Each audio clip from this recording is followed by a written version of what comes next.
YouTube creators and subscribers. I just wanted to thank you all for tuning into my video. Today we're going to be going through the deep web, episode 22. So let's begin. As a reminder, we will read this disclaimer. The following video contains content that may be illegal in your residence. You're not responsible for your actions on the deep web and will not be held liable for your actions when you're on the deep web. So, let's begin. As always, the first website is not evil. Not evil is giving the deep web searcher the capability to find websites that are important. And usually what I do is I type a crawler, would be the first website. It brings you to a fake created website that then directs you to, I think, Daniel's List. And Daniel's List could basically search out brand new blogs, brand new core websites that make the deep web function, among other things. Unfortunately, the deep web has been changing, and there's no more fresh onions or the official deep web crawler, which I'm assuming maybe the federal government or different government agencies had took that away from deep web research. So essentially, that's where the deep web is at this point as far as its structure and the capability to have people research about the websites. Anyways, after that rant, let's go on to the first official website. That's called the ABET something. The ICC. So, AP Box. Archives categories. Posting, you got a bunch of links at the top. Looks like it should be all in English. So the first one that we will click to review is going to be this one right here.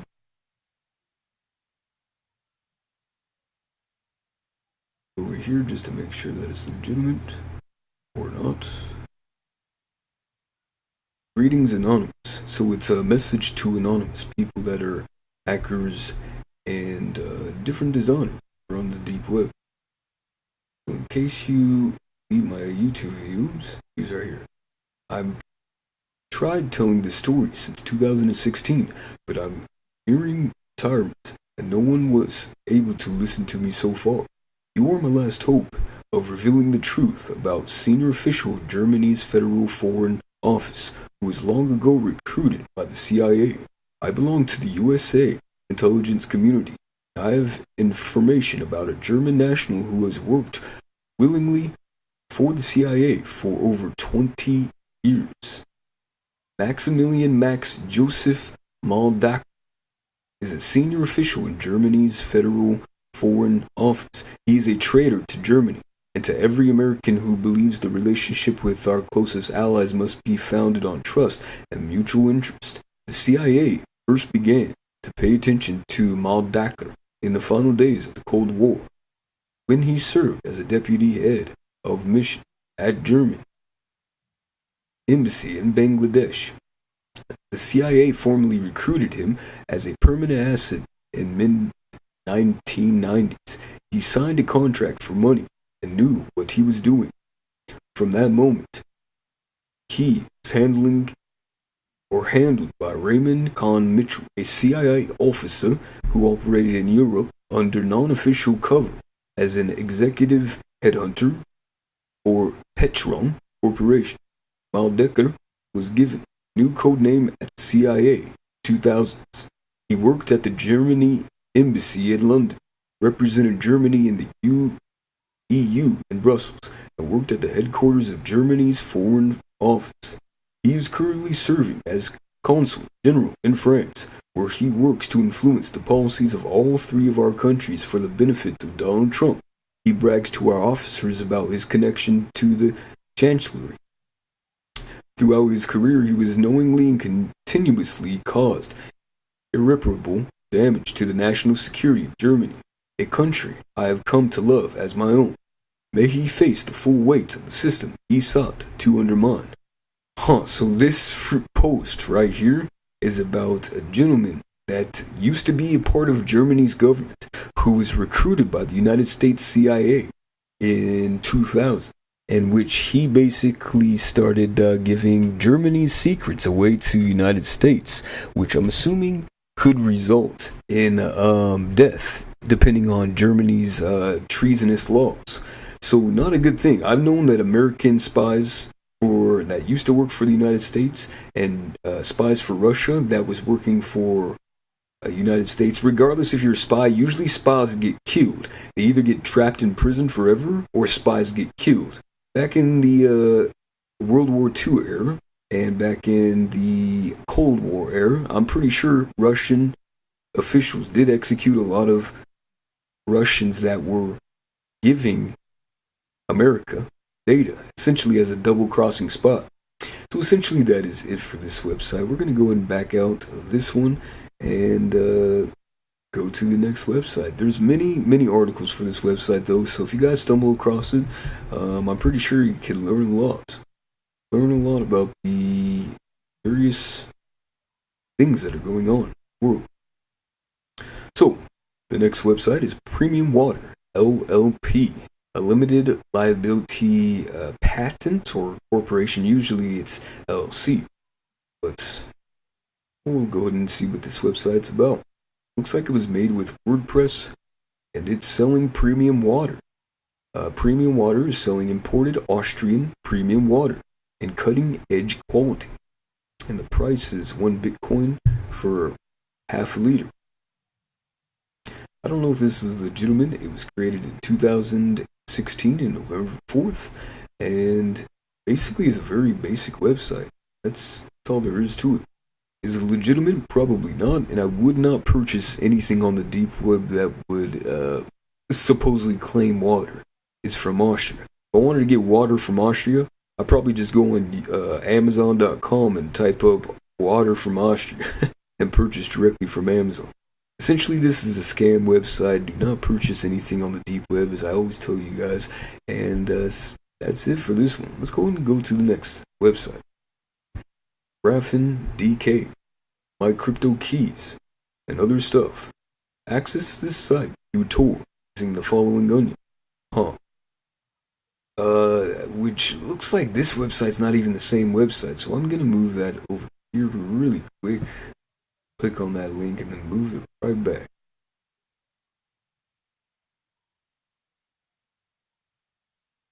Hi, I'm Jasper. So this is the About part. You found this place where I advertise my current set of crypto keys and fingerprints. There's a GPG signed version marked down behind this page here.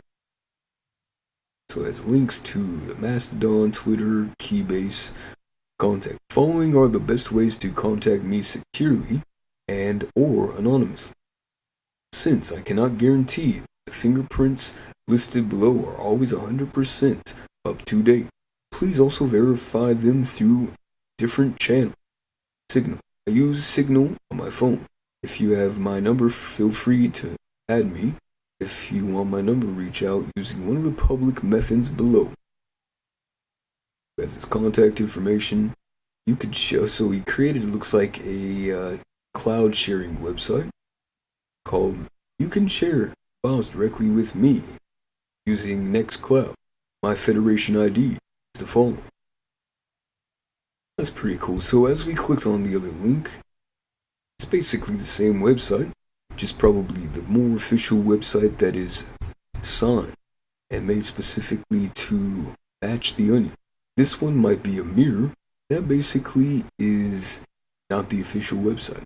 But I think what we'll do is keep on browsing on the official website just to make sure that we're getting all the important information and the real true copy.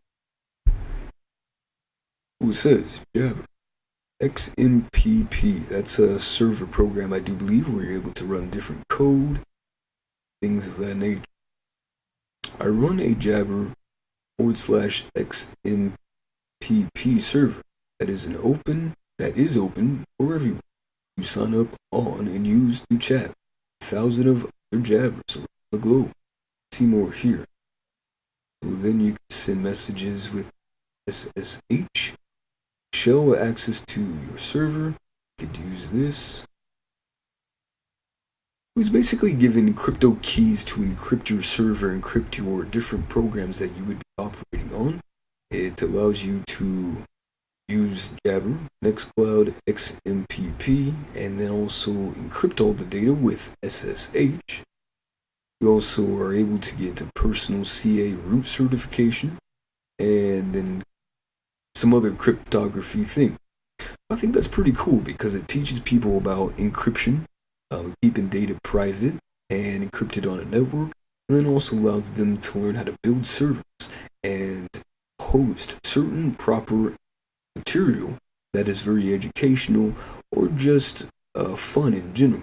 To be able to learn these things is very important, and I think that's cool that they're teaching all about the crypto keys, and he's releasing his own crypto keys on the deep web. So this website probably has more to offer. We're not going to click on all the links because that would take up a lot of time and a lot of research.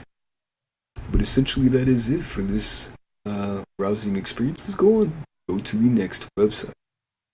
So the next website is called I'm Developer. Not I am a developer, but just I'm Developer. Alright, so let's read what they're all about.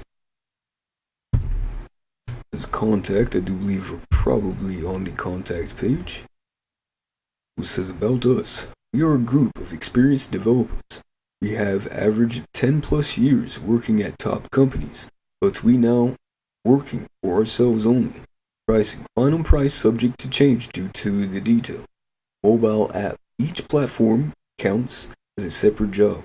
So they must be coders and programmers who could develop certain devices or certain mobile apps, desktop apps, using code. And usually they're probably coding with a bunch of different languages, but the most popular that I've heard, and I have a couple books about that, is Python and JavaScript.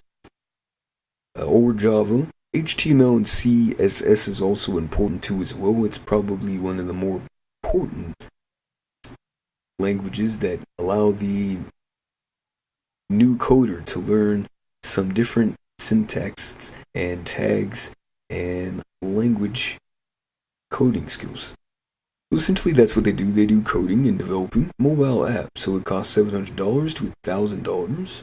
A 3D game, $5,000 to develop, which makes sense. I mean, developing a game does take a lot of time to develop the code. That's like thousands upon thousands of lines of code, depending on the type of program they're working. So they could also create code for and programs for a server. Base performance is 1,000 request minutes. Server development and website development. $500 for that. A mobile page start, $100.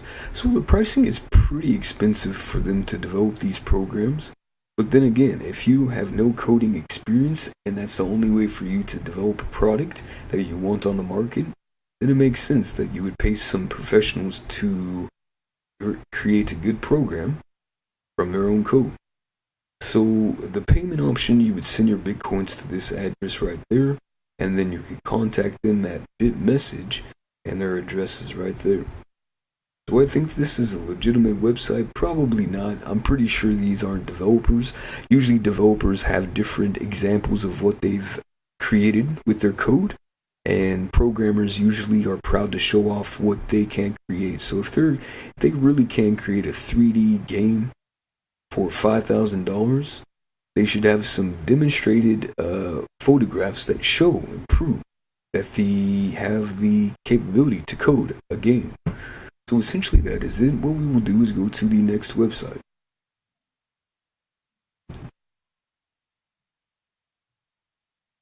Alright, so we've stumbled across Core Correction Oriented Routing.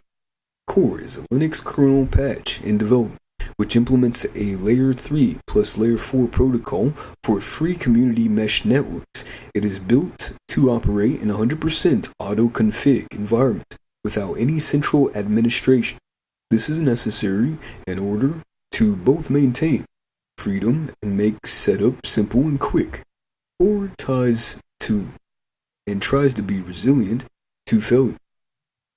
DDoS or DDoS attacks and grateful under high load.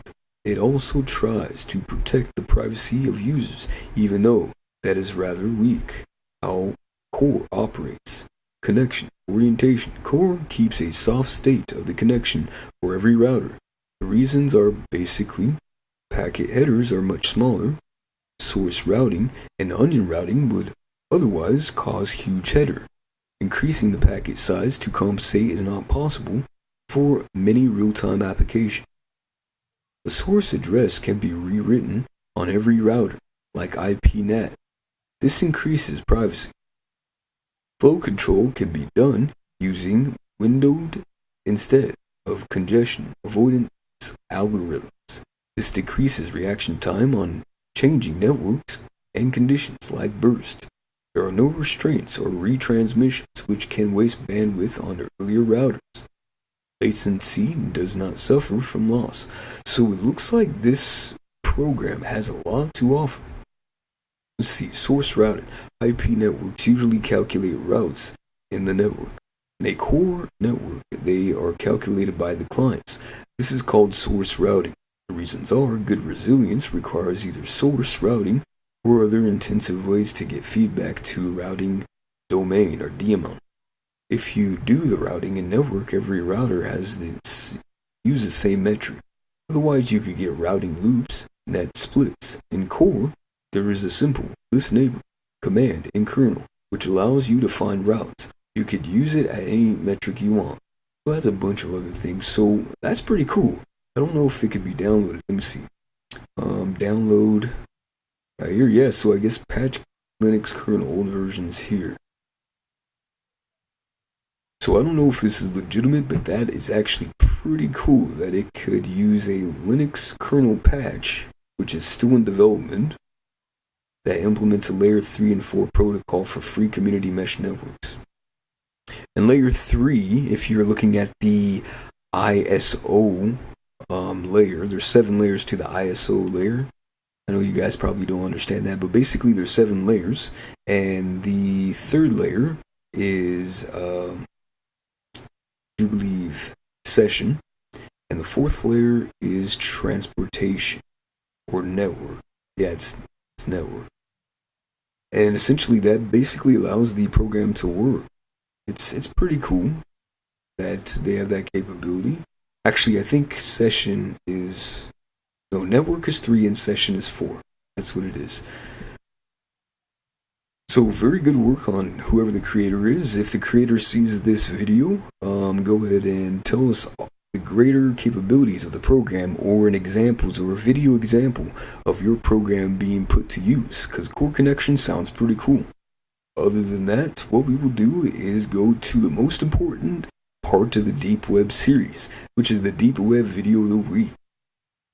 So it looks like we have a dog smiling. And it looks like it is a corgi or some type of other dog that looks very similar to a corgi. So let's go ahead and play the video.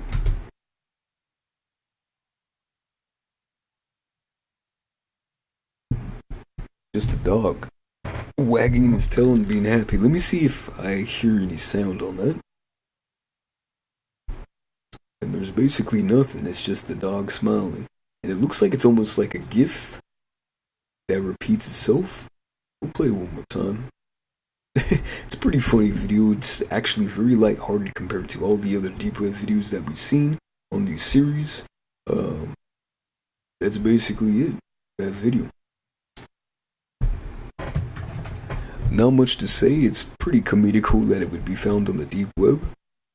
But then again, there's a lot of weird things on the Deep Web that sometimes just make you think, why is this knowledge on the Deep Web? So we're going to the next website, which is called EYI2P. The Eye of 2P, or something like that. A shocking discovery in the field of deep net exploration was stumbled upon by a vid alien heard while he was high smoking weed while administrating his hacking botnet CC and CC hosting. Alright, the Eye of 2P, a high entropy, ancient randomity generation proto-frames long lost time was, as of the New Year's Day 2014, uncovered sometime between last week and next Thursday. Lost forgotten, the Eye of 2P, also known as the Eye of Two, Pairs, Powers, Prayers, or the invisible eyes of projection, gives the one that wielded the ability to actually see the internet itself as it really is. So that was a pretty cool poem. Let's see if there's anything in the source code of the page. And as you can see, they have the preamble, or whatever tag that is. I know the body tags, but I've never seen PRE tags. I probably should study about that. Title is just ... And there's nothing other than what is written on the site. Huh. I wonder what the Eye of 2P is. And is it like a program that is from the future, or is it some kind of godly being? Or something that is secret on the deep web that was hidden by the government? Huh. That's pretty interesting. I think we're going to back out of this one and go to the next website.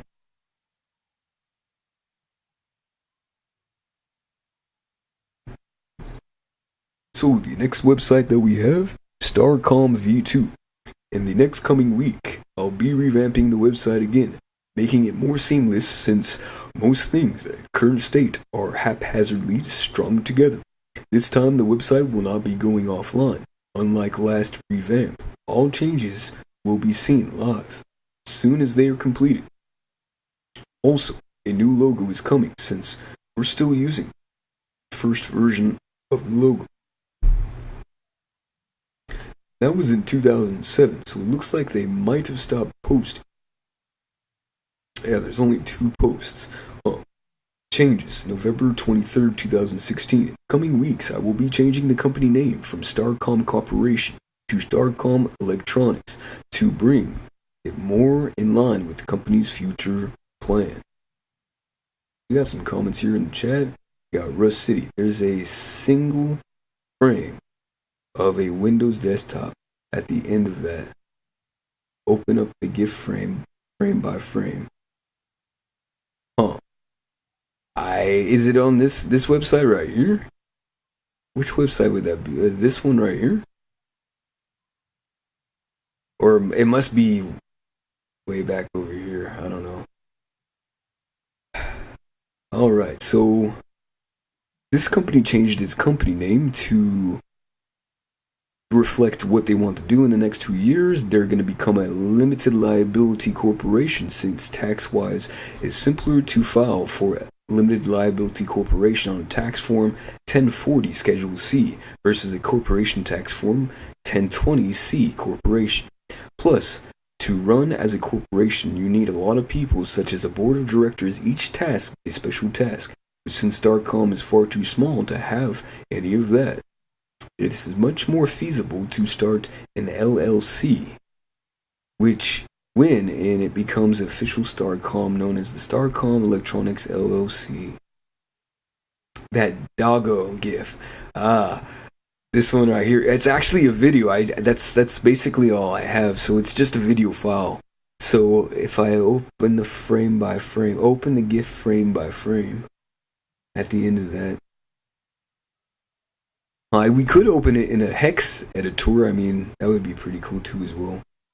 We're glad to see you, Rusty City. Good to see you once again. I know you're a coder, and I've been actually learning about Python and Java. I actually got a book right here today. The Mission Python. Mission Python basically allows you to learn how to code a 2D video game. So I'm pretty excited about that. And you're pretty much the one that inspired me to learn how to code among like other advertisements that I saw on YouTube. And then I have Head First Python, which is another book that I'm going to be studying so that way I can learn how to code with Python.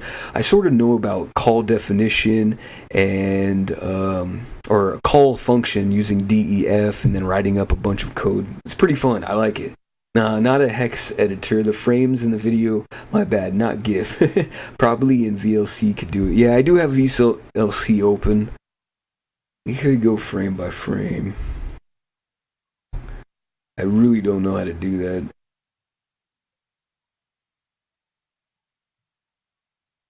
playback, jump forward, speed. Anyways, yeah, that's just that video.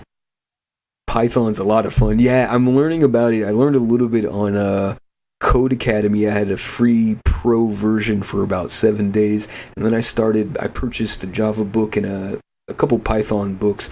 But on Code Academy, it taught me a lot about DEF, calling a function and then creating a function based with like augments and stuff. So mad props to you learning how to code. You actually inspired me to want to go code. So mad props to you, Rust City. God bless you.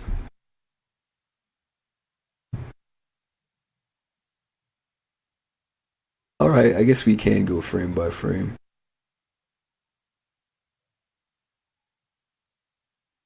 Barely moving. I'm like, am I just tripping or am I not doing it correctly?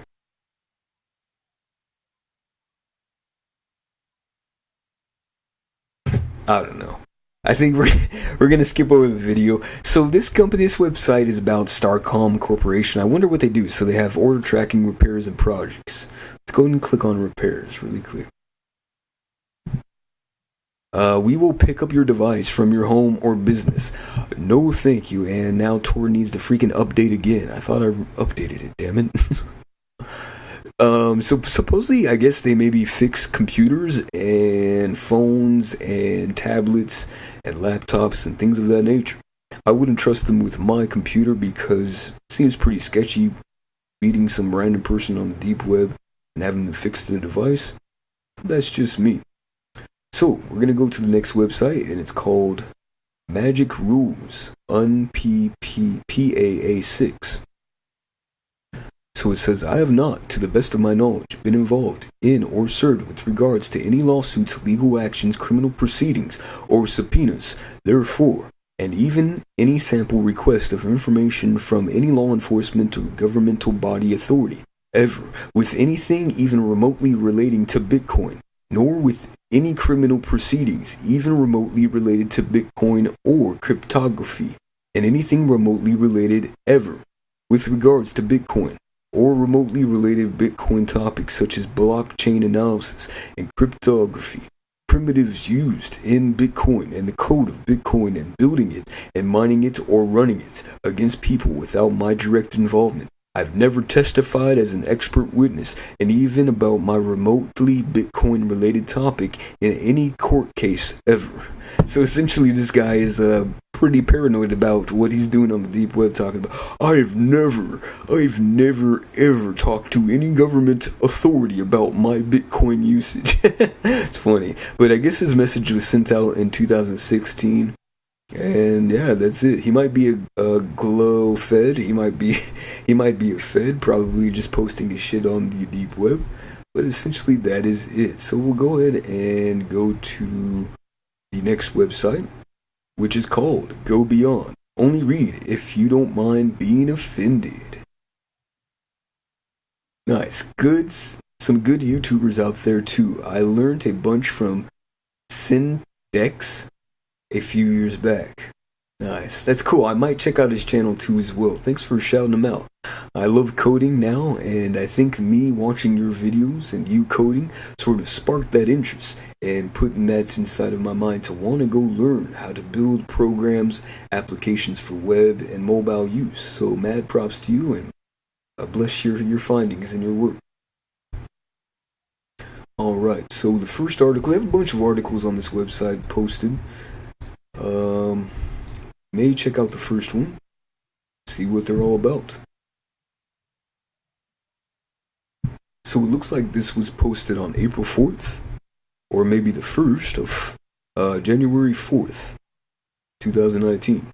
Lead exposure from shooting. Obviously, your targets will have significant lead exposure most of the time, but at the firing end, there's a significant correlation between shooting and having notably higher blood lead levels. I'm sharing this because I wasn't even made aware of it when I got into a shooting. Shooting and eating after without even washing hands was no big deal. Most of you are aware that bullets are generally made of lead, often jagged in copper. You don't know is that the primers are almost always made with lead, which seems to be the greatest cause of the exposure to the shooter. My synopsis is that at the minimum, wash your hands thoroughly after shooting. Ideally, change your clothes as well. Risk is likely highest in indoor ranges. This is not at all to discourage shooting. I'm quite fond of firearms in general. This is more to raise awareness of the risks of shooting. That's a pretty cool article. Thoughts on relationships. So yeah, they posted on April 1st. Thoughts on relationships. This is posted on the 3rd or the 28th of March. I'm not sure if love is obscenely complex or obscenely simple. I am trying to come to terms with deeply loving a woman who I haven't been able to have a healthy relationship with. Again and again we try with the same results. I never cried so much in my life. Probably more than the past 4 months than the previous half of my life. This woman is beautiful and incredibly intelligent, more than a man could ever be reasonably expecting. Yet the relationship always turns toxic. I cannot say enough good about this woman's potential. With more confidence, she could easily be a model of a neuroscientist. I wish things could work, but in all probability, they can't and won't. I never felt so connected to someone and yet so hurt at the same time. I know deep down she doesn't mean me ill. She knows the same of me. When we both break up and are emotionally towards each other, the truth comes out, but usually only then. Maybe 30% of the relationship in time since is great, 30% is quite bad, 30% is acceptable, 5% is horrible, and the last 5 is incredibly connected.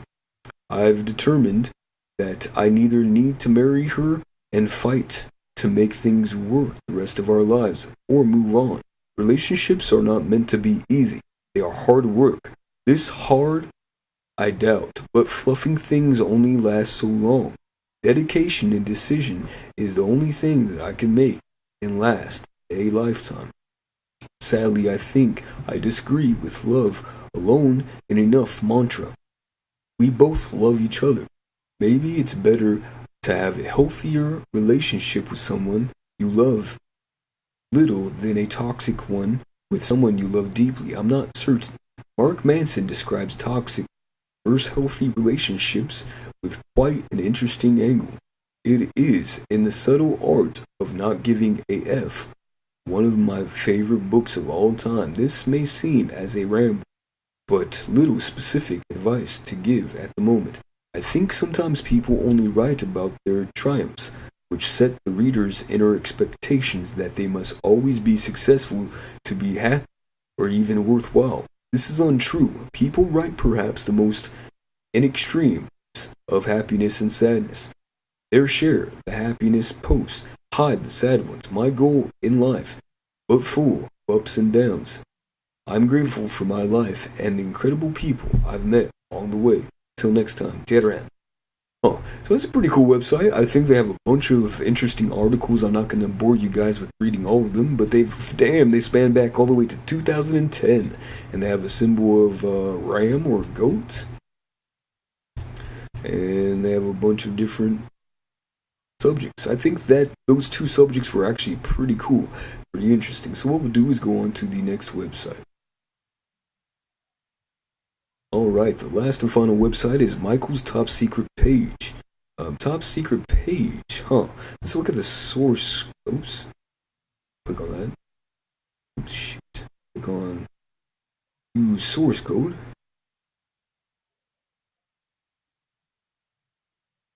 Onion. A bunch of code. So if you guys could figure out what this means, go ahead and comment in the comment section or in the chat. This must be a Microsoft type language that is transcoded, or it could be a block language. And then I know this is some kind of language as well, or some kind of hash technique or encryption technique. So that's basically it for this deep web browsing website. If you guys enjoyed what you saw, please like, comment, and subscribe. And you have a good afternoon or evening.